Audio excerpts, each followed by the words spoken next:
안녕하세요. 지혜로운 오디오입니다. 오늘은 여러분과 함께 일상 속에서 스스로를 성장시키고 삶의 지혜를 발견할 수 있는 이야기들을 나누려고 합니다. 우리에게 힘이 되어줄 명언과 함께 각자가 가진 잠재력을 일깨우는 시간을 가져보겠습니다. 자, 그럼 시작해볼까요? 첫 번째, 삶을 바라보는 관점의 중요성. 여러분 혹시 이런 생각해 보신 적 있나요? 나는 왜 늘 제자리 걸음일까? 내 인생은 왜 이렇게 힘든 거지? 라는 의문 말이에요. 많은 사람이 실패가 잦고 또 지쳐 있을 때 부정적인 관점을 갖기 쉽습니다. 그러나 관점을 바꿀 수 있다면 똑같은 상황도 완전히 다르게 받아들일 수 있어요. 고대 로마의 철학자 에픽테토스는 이런 말을 했죠. 우리에게 일어나는 일이 문제가 아니라 그것을 어떻게 받아들이느냐가 문제다. 정말 맞는 말이라고 생각합니다. 똑같은 상황이라도 긍정적으로 해석하는 사람과 부정적으로 해석하는 사람의 삶은 전혀 다른 방향으로 흘러갑니다. 예를 들어볼까요? 여러분이 출근길에 지하철을 놓치면 어떤 기분이 드시나요? 아마 대부분은 이럴 줄 알았어. 또 지각이야 하고 무거운 마음으로 하루를 시작하게 되죠. 그런데 다른 한편으로는 오히려 좋다. 조금 늦게 도착하긴 하겠지만 그 사이에 미뤄둔 메시지를 보낼 시간도 생겼고 더 편하게 다음 지하철을 타면 되겠지라고 생각할 수도 있습니다. 두 태도 중 어느 쪽이 더 삶을 풍요롭게 할까요? 긍정적인 관점이 무턱대고 좋다는 것이 아니라 사실상 우리의 감정을 지켜내고 한계를 돌파하도록 돕는 튼튼한 방패가 되어줍니다. 오늘 제 이야기를 듣는 동안만큼은 여러분이 사소한 순간에도 이 상황을 어떻게 긍정적으로 바라볼 수 있을까? 라는 질문을 스스로에게 던져보시면 좋겠습니다. 두 번째, 명언이 주는 힘 그리고 적용하는 법. 명언을 좋아하시는 분들 많으시죠? 짧은 한마디가 큰 울림을 줄 때가 있습니다. 다만 명언은 이 말 좋다 해서 멈춰버리면 아무런 소용이 없습니다. 명언 속에 담긴 통찰을 꺼내 직접 삶에 녹여내야 내 것이 됩니다. 나폴레온 힐은 인간은 자신의 생각대로 된다라고 말했습니다. 그런데 단순히 그 문장을 감탄하며 넘기기보다는 정말 내 생각이 나를 만들고 있는 걸까? 스스로 질문해 보길 바랍니다. 오늘 하루 내가 어떤 생각을 주로 하고 있었는지, 그 생각이 나의 기분과 행동에 어떤 영향을 주었는지를 객관적으로 돌아보는 거죠. 만약 부정적인 생각만 가득했다면 이미 나의 행동과 결과는 부정적 방향으로 흘러가고 있을 가능성이 높습니다. 마찬가지로 기회는 준비된 자에게만 온다라는 말도 많죠. 이 문장을 보고 기회 오면 좋겠다라고 생각하는 것으로 끝이 아니라 실제로 어떻게 준비해야 하고 어떤 공부가 필요한지 작은 목표라도 세워 실천해 볼 수 있습니다. 명언은 훌륭한 자극제가 되지만 결국 우리의 행동이 동반되어야 한다는 점을 잊지 않으셨으면 합니다. 세 번째, 자기 돌봄과 마음 챙김. 아침에 눈을 뜨자마자 혹은 밤에 잠들기 직전 여러분은 주로 무슨 생각을 하시나요? 오늘 또 일이 산더미네. 내일 해야 할 게 너무 많아. 하고 스트레스 가득한 고민부터 찾으시는 분들도 있을 겁니다. 하지만 오히려 우리의 정신을 맑게 하고 내면을 튼튼히 하기 위해서는 잠시라도 마음 챙김의 시간을 가져야 합니다. 마음 챙김이라는 게 거창하지 않습니다. 그냥 내 호흡에 집중해 보는 겁니다. 들이쉬고 내쉬는 숨결에 잠깐만이라도 의식을 기울여 보면 몸이 조금씩 가벼워지고 정신이 맑아지는 걸 느낄 수 있어요. 혹은 출근길에 창문을 내다보며 하늘이나 나무를 바라보는 것도 방법입니다. 몇 분 정도 주위 소리에 귀 기울이고 자신이 서 있는 공간을 느껴보세요. 자신의 마음을 돌보면 삶에 집중할 힘이 생깁니다. 나조차 돌보지 않는데 다른 일을 잘 해낼 수는 없으니까요. 오늘도 지혜로운 오디오를 통해 자신을 진정으로 돌볼 수 있는 방법에 대해 함께 생각해 볼 수 있으면 좋겠습니다. 네 번째, 실패와 성장. 넘어져야 배울 수 있다.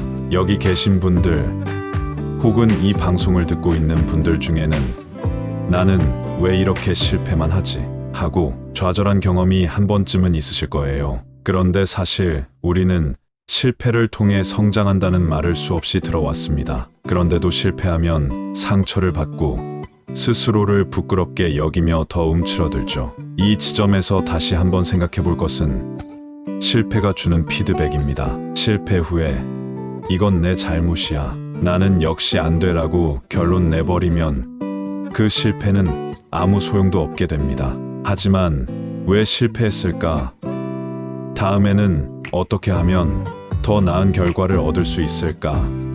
라고 자문한다면 그 실패는 값진 경험이 됩니다. 하버드대 교수였던 존 코터는 실패가 아닌 시도조차 하지 않는 것이 가장 큰 실패라고 했습니다. 시도도 안 하고 한계를 긋는 순간 우리는 이미 그곳에 머물게 되죠. 반면 수십 번을 넘어져도 다시 일어서는 사람은 적어도 한 발짝씩 전진을 해나갑니다. 즉, 실패를 부정적인 결과라고만 여기지 말고 다음 도전의 밑거름으로 삼아 보자는 겁니다. 여러분 모두가 갖고 있는 목표가 무엇이든 간에 실패하지 않고 단번에 이루는 사람은 거의 없습니다. 우리 인생은 시행착오의 연속이니까요. 그러니 한 번의 실패로 크게 좌절하기보다는 그 실패 속에서 가능성을 찾는 쪽으로 시선을 돌려보면 어떨까요? 5번째, 작은 습관의 힘. 우리는 흔히 뭔가 크게 한번 해봐야지 라는 결심을 하다가도 금방 지쳐버리곤 합니다. 새해 계획 세우듯이 매일 책 한 권씩 읽어야지라고 무리하게 설정했다가 열흘도 못 가 포기하는 경우가 많죠. 이렇게 무리한 목표 세우기보다 훨씬 더 효과적인 방법은 작은 습관을 만드는 것입니다. 예를 들어 하루에 책을 딱 10분만 읽어보기로 하면 어떨까요? 혹은 아침에 일어나자마자 차 한 잔을 마시면서 감사할 일을 3가지 떠올려 보는 겁니다. 이렇게 부담 없는 작은 실천은 지속하기 훨씬 쉽습니다. 그리고 그 작은 행동이 점차 확대되어 삶 전체를 움직이는 큰 힘이 됩니다. 제임스 클리어의 아주 작은 습관의 힘이라는 책이 이 부분에서 많은 힌트를 줍니다. 우리 뇌는 작은 성공의 기쁨을 느끼고 그것을 반복하려는 특성을 갖고 있어요. 그러니 무리하게 오늘부터 하루에 1시간씩 운동해야 해라고 목표를 세우기보다는 5분만 걷는다 같은 소소한 목표를 실천해 보는 거죠. 작아서 우습다고 무시하지 마세요. 그 작음이 바로 어제의 나보다 오늘의 나를 조금씩 성장시키는 비밀입니다. 6번째, 환경의 중요성. 자신을 둘러싼 환경은 생각 이상으로 우리의 삶에 영향을 줍니다. 너는 내가 가장 많은 시간을 함께 보내는 5사람의 평균이다 라는 유명한 말도 있죠. 부정적인 사람들 틈에서 하루 종일 비판이나 불평불만을 듣다 보면 어쩔 수 없이 본인도 그런 무드에 물들게 됩니다. 그렇다고 해서 당장 주변 사람들을 바꿀 수는 없어요. 하지만 우리는 적어도 어떤 환경에 나를 노출시킬 것인가를 선택할 수 있습니다. 예를 들어 부정적인 뉴스를 무작정 계속 보면서 스스로 스트레스를 키우기보다는 자신에게 유익한 지식이나 긍정적인 에너지를 주는 콘텐츠를 골라서 보는 거죠. 혹은 내 주변에 나에게 좋은 영향을 주는 친구나 선배가 있다면 의도적으로 그 사람들과 더 자주 교류하려고 노력할 수도 있습니다. 환경을 극적으로 바꾸기 어려울 때는 스스로 작은 변화를 만들어 가시면 됩니다. 예를 들어 잠들기 전 10분만 지혜로운 오디오를 들으면서 나의 마음을 가다듬고 긍정적인 말을 되새겨보는 거예요. 그렇게 의식적으로 더 나은 에너지를 흡수하다 보면 어느 순간 여러분의 내면에도 좋은 변화가 스며들기 시작할 겁니다. 7번째, 자기효능감 키우기. 자기효능감이라는 말 혹시 들어보셨나요?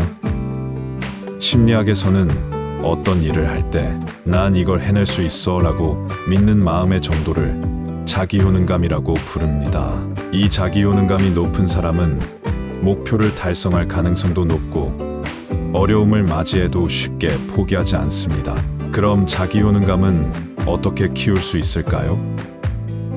먼저 작은 성공 경험을 많이 쌓아야 합니다. 예를 들어 오늘 할 일 목록을 만들고 그것을 하나씩 실행해 볼 수 있습니다. 아주 사소한 일이어도 괜찮아요. 설거지 10분 하기나 책 5페이지 읽기 같은 자잘한 것이라도 체크리스트에 적어두고 해냈을 때 성공의 기쁨을 기록합니다. 그 작은 성공을 반복할수록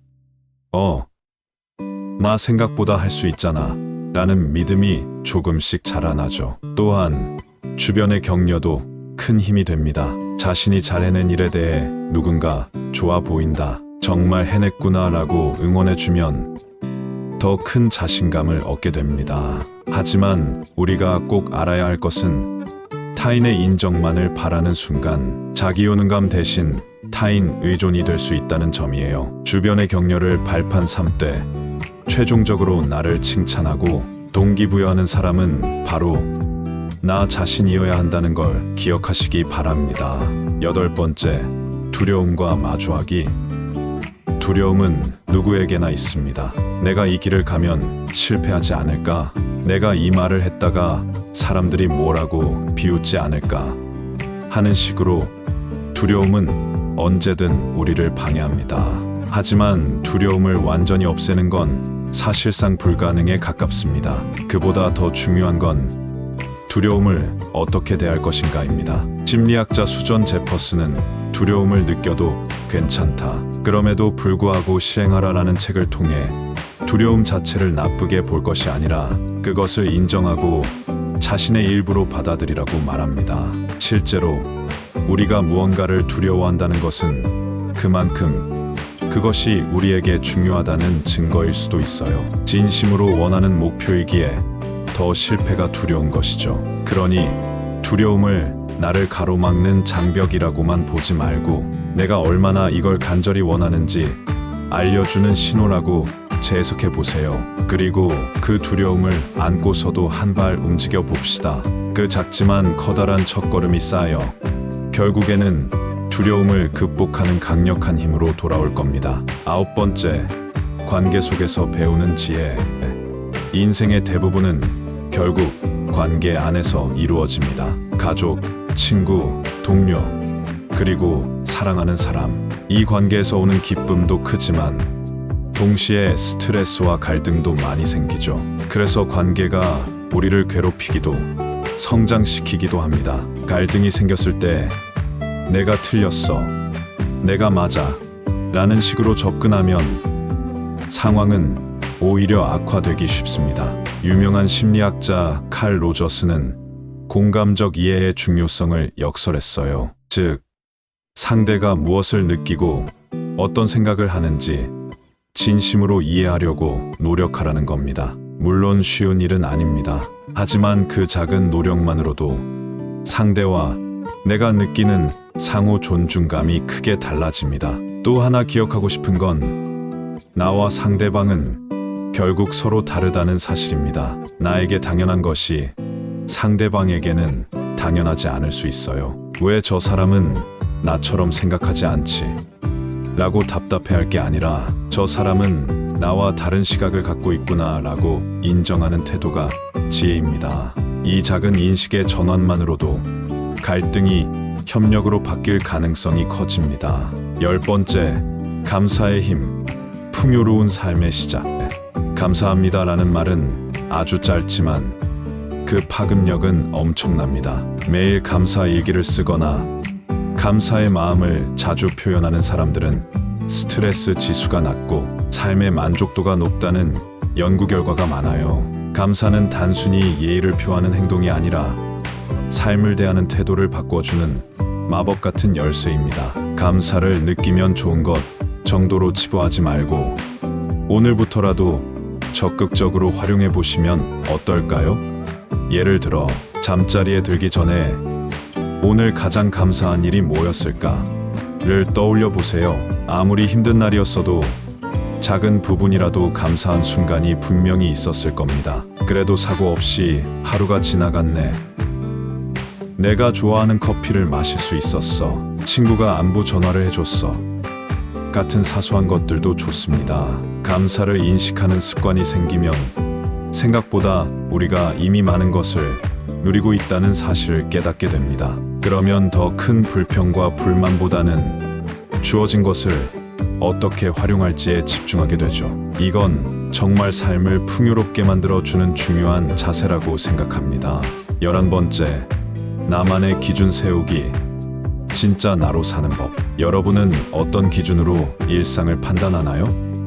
예를 들어, 사람들이 이렇게 하라고 하니까 나도 그래야지라는 집단적 기준에 무작정 따르고 있지는 않은가요? 때로 우리는 사회적 기대치에 맞추어 살아가느라 정작 내가 진짜 원하는 것을 놓치기도 합니다. 나만의 기준을 세우려면 먼저 스스로에게 질문해야 합니다. 나는 어떤 삶을 살고 싶은가? 내가 중요하게 여기는 가치는 무엇인가? 이런 질문이 막연해 보일 수 있지만 사실 굉장히 근본적인 문제예요. 목적지가 확실해야 길을 잃지 않습니다. 만약 여러분의 가치가 자유라면 굳이 남들처럼 직업적 안정성만 추구할 필요는 없을지도 모릅니다. 반대로 여러분의 가치가 안정이라면 무리하게 프리랜서 생활을 선택하기보다는 회사에 적을 두는 게 맞을 수 있겠죠. 중요한 건 그 선택이 내가 진정 원해서 하는 것이어야 한다는 점입니다. 남들의 기준에 휩쓸려서 결국 내 삶을 낭비하지 않도록 지금부터라도 나만의 기준을 세워보시면 좋겠습니다. 12번째, 계속 배우기. 평생학습의 지혜. 삶을 풍부하게 만드는 또 하나의 키워드는 배움입니다. 배움은 우리를 끊임없이 성장시켜주죠. 배움이라는 게 꼭 학교에서만 하는 건 아니에요. 책을 읽어도 좋고 취미나 기술을 익히는 것도 좋은 배움입니다. 심지어 여행을 통해 다른 문화를 직접 체험하는 것도 예우 풍성한 학습이 될 수 있습니다. 중요한 것은 내가 무엇을 배우고 싶은가를 스스로 찾아내고 작은 것부터 시작해보는 겁니다.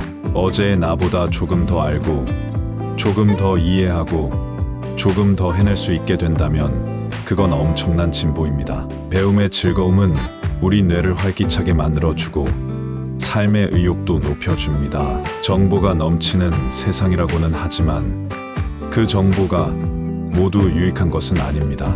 너무 많은 불필요한 정보에 휩쓸리다 보면 오히려 지치는 경우도 있죠. 그래서 의식적으로 나에게 도움이 되는 배움을 선택해야 합니다. 예를 들면 나와 맞지 않는 강의를 억지로 듣기보다 내가 진짜 흥미를 느끼는 분야의 자료를 찾아보면 훨씬 더 몰입이 잘 됩니다. 마무리. 13번째, 변화를 위한 결심과 실천. 지금까지 말씀드린 여러 가지 포인트들, 혹시 마음에 와닿는 부분이 있었나요?